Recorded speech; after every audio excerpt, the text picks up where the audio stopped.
Assalamualaikum warahmatullahi wabarakatuh. Perkenalkan, nama saya Natasha Mulia, NIM 0D02459 dari Fakultas Ekonomi dan Bisnis, Prodi Perpajakan kelas F. Di sini saya akan menjelaskan tentang RPS 12, pemotongan PPh pasal 26. Pengertian, pajak merupakan salah satu sumber penerimaan negara yang paling utama dan dalam anggaran pendapatan dan belanja negara atau APBN. Melalui pajak, pemerintah memperoleh dana untuk membiayai berbagai program pembangunan nasional seperti pendidikan, kesehatan, infrastruktur, pertahanan, dan kesejahteraan masyarakat. Oleh karena itu, sistem perpajakan yang baik dan efektif sangat penting untuk menunjang stabilitas ekonomi suatu negara. Dalam konteks globalisasi, kegiatan ekonomi dan bisnis tidak dapat dilakukan oleh warga negara Indonesia, tetapi juga oleh pihak lain luar negeri yang melakukan transaksi dengan pihak di dalam negeri. Kondisi ini menimbulkan potensi penghasilan bagi wajib pajak luar negeri yang bersumber dari Indonesia. Agar penghasilan tersebut tetap memberikan kontribusi kepada negara, maka diberlakukan pajak penghasilan PPh pasal 26. Pengertian PPh pasal 26.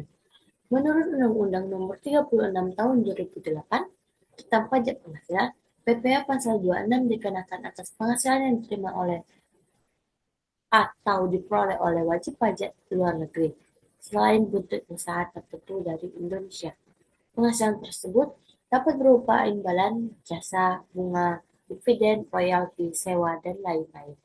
PPh pasal 26 termasuk dalam sistem withholding tax, yaitu sistem di mana pihak membayar penghasilan atau pemberi penghasilan di Indonesia diwajibkan untuk memotong pajak sebelum penghasilan diterima oleh pihak luar negeri.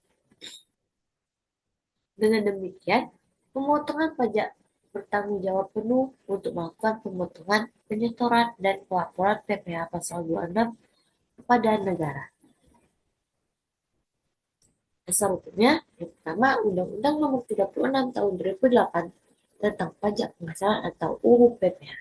Yang kedua, Peraturan Menteri Keuangan (PMK) Nomor 141 PMK 03 2015 tentang jenis jasa lain yang menjadi objek pemotongan PPh pasal 26.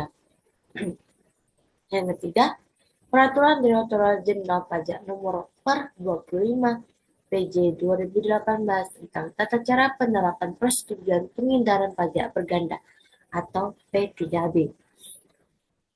Yang keempat adalah yang terakhir adalah Keputusan Menteri Keuangan atau KMK terkait tarif khusus dan daftar negara mitra P3B Indonesia. Subjek dan objek PPh pasal 26.